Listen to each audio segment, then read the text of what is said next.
నమస్తే, నేను మీ సతీష్. రాష్ట్రంలో సంచలనం రేకెత్తించినటువంటి మాజీ ఎంపీ వైఎస్ వివేకానందరెడ్డి హత్య కేసులో సాక్షులు వరుస క్రమంలో మృతి చెందుతూ ఉండడం పైన పెద్ద ఎత్తున అనుమానాలు వ్యక్తమవుతూ ఉన్నాయి. అనేకమైనటువంటి విమర్శలు కూడా వస్తున్నటువంటి నేపథ్యంలో మరి దీనిపైన వైసీపీ నేత మాజీ మంత్రి పేర్ని నాని మీడియా సమావేశం పెట్టడం, ఇదంతా కూడా కూటమి ప్రభుత్వం ముఖ్యంగా ముఖ్యమంత్రి చంద్రబాబు నాయుడు గారు ప్రజల్ని కావాలని చెప్పి వాళ్ళ దృష్టి మరల్చేందుకు ఈ రకమైనటువంటి కుట్రలు చేస్తూ ఉన్నారు. వాళ్ళంతా సహజంగా చనిపోతే కూడా ఇవేవో అనుమానాస్పద మృతులు అని చెప్పేసి కావాలని ప్రజల్ని డైవర్ట్ చేసేందుకు డైవర్షన్ పాలిటిక్స్లో భాగంగా ఇలాంటి కుట్రలు చేస్తూ ఉన్నారు అన్నటువంటి విమర్శలు కూడా గుప్పించినటువంటి నేపథ్యంలో మరి ఈ అంశాన్ని ఎలా చూడాలి అనేటువంటిది మనతో విశ్లేషించేందుకు సీనియర్ జర్నలిస్ట్ దుర్గా కుమార్ గారు ఉన్నారు.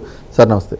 నమస్తే సతీష్ గారు, మన వీక్షకులు. సార్, ముఖ్యంగా ఒకవైపున వైఎస్ వివేకానందరెడ్డి గారి హత్య కేసు ముందుకు సాగుతున్నట్టుగా, మందకోడిగా అయినా కూడా సాగుతున్నట్టుగా అయితే అక్కడ కనిపించట్లేదు. అయితే సాక్షులు మాత్రం ఒక్కొక్కరిగా మృతి చెందుతూ వస్తూ ఉన్నారు. దానిపైన అనేక అనుమానాలు వ్యక్తమవుతూ ఉన్నాయి.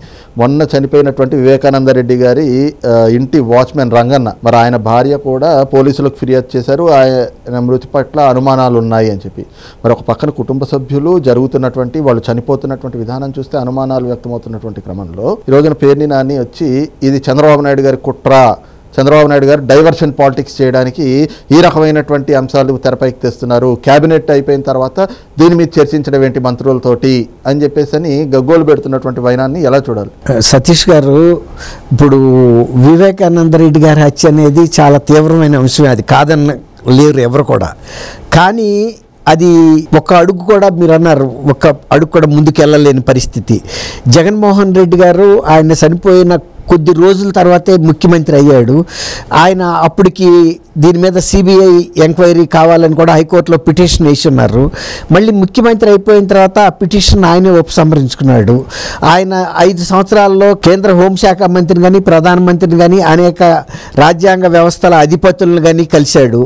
ఆయన మౌఖికంగా కానీ లిఖితపూర్వకంగా కానీ పత్రికాముఖంగా కానీ బహిరంగంగా కానీ ఎప్పుడన్నా జగన్మోహన్ రెడ్డి గారి కేసుని త్వరగా విచారించి దోషుల్ని శిక్షించాలి అని ఒక్క మాట ఎప్పుడన్నా మాట్లాడాడండి?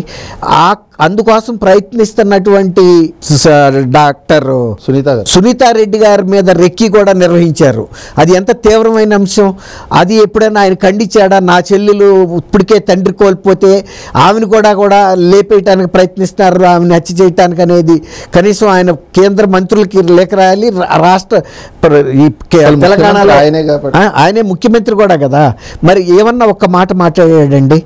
అట్లా కాకుండా ఇప్పుడు మనం వివేకానందరెడ్డి గారి హత్య ఎంత తీవ్రమైన అంశమో, ఆ తర్వాత సాక్షులు ఒక్కొక్కరు అనుమానాస్పదంగా, వయసు కూడా పూర్తిగా ముసలి వాళ్ళు కూడా కాదు, రోగిష్ఠులు కాదు, వాళ్ళు ఒక పథకం ప్రకారం వీళ్ళని లేపారనే పద్ధతిలో జరిగిన అనుమానాస్పద మృతులు. తర్వాత వివేకానందరెడ్డి గారి హత్య కూడా ఒక సుపారీతో జరిగింది. ఒక కుటుంబ సభ్యులు చేస్తే ఆ దృష్టిని మళ్లించడానికి చంద్రబాబు నాయుడు గారి మీద మళ్ళించి వాళ్ళ పత్రికల్లో పుంకాలుగా రాశారు.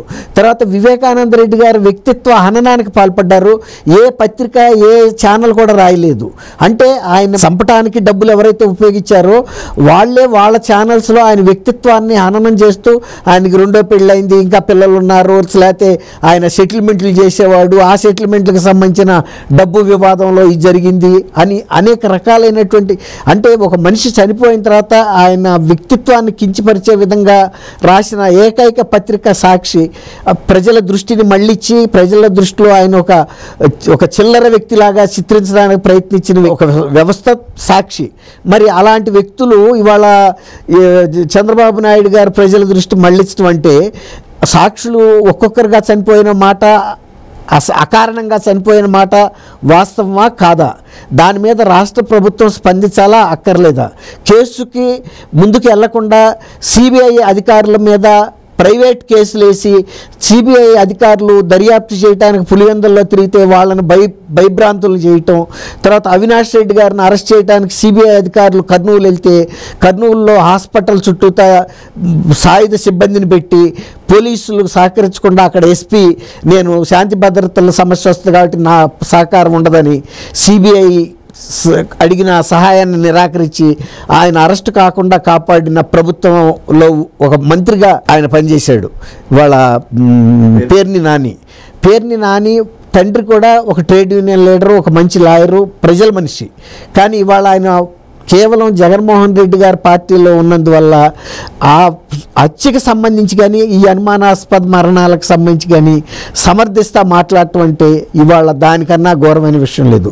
ఇవాళ ఇంత పరిస్థితి ఎందుకు వచ్చిందంటే రంగన్న భార్య, ఆయన చాలా కాలంగా వివేకానంద రెడ్డి గారి కుటుంబాన్ని నమ్ముకుని బతికిన వ్యక్తి.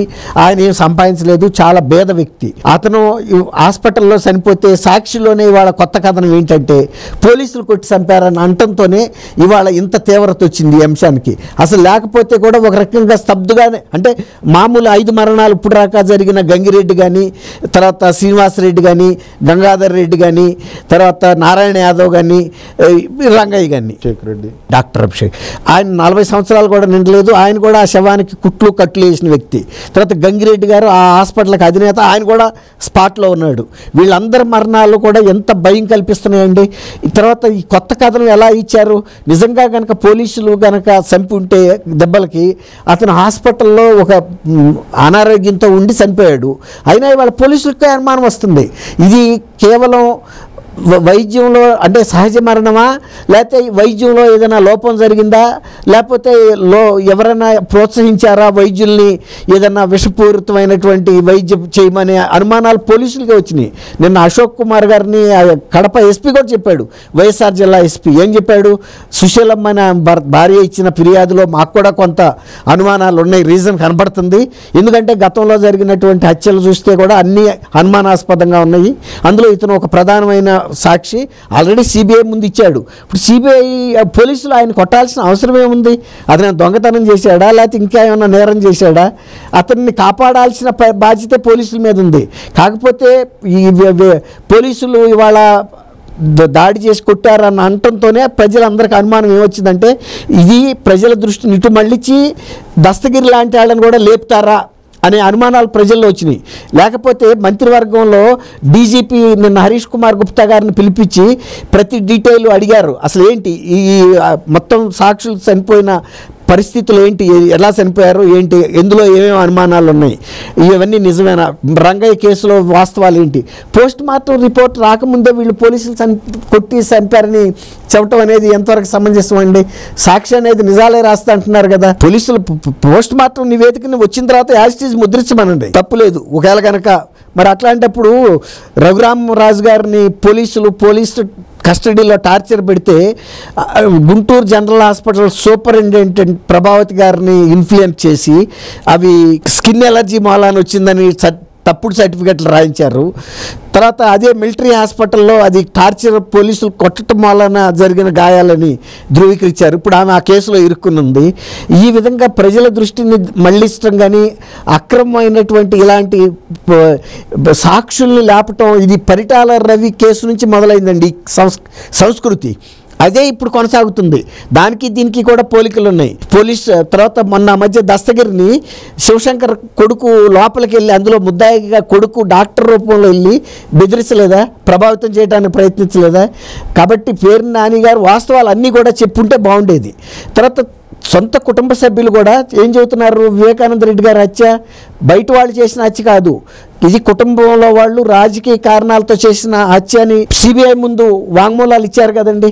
తర్వాత మా ప్రాణానికి కూడా హాని ఉంది అని డైరెక్ట్గా సునీతారెడ్డి గారు, డాక్టర్ వివేకానంద రెడ్డి గారు అమ్మాయి చెప్తుంది, షర్మిల కూడా చెప్పింది. మొన్న ఎలక్షన్లో కూడా వాళ్ళు జగన్మోహన్ రెడ్డిని ఓడించండి, ఇతడు ఒక అంతకుడు, ప్రజలనే కాదు మా కుటుంబంలో సభ్యులను కూడా ఇతను చంపాడు అని బహిరంగ సభల్లో కూడా చెప్పారు కదండి.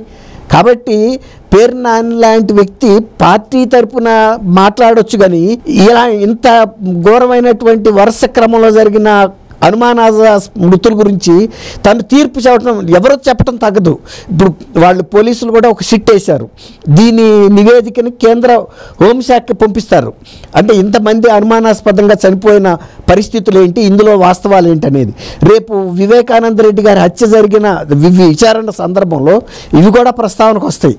అంటే అక్కడ ఇచ్చిన సుపారీ ఎవరైతే ఇచ్చారో ఈ హత్యలకు కూడా వాళ్లే బాధ్యులు అనే విధంగా కారణాలు కనిపిస్తున్నాయి. ఇవన్నీ విచారణలో బయటకు వస్తాయి. అప్పుడు దాకా అందరూ వేచి చూడాల్సిందే. సతీష్ గారు, థ్యాంక్ యూ, నమస్కారం.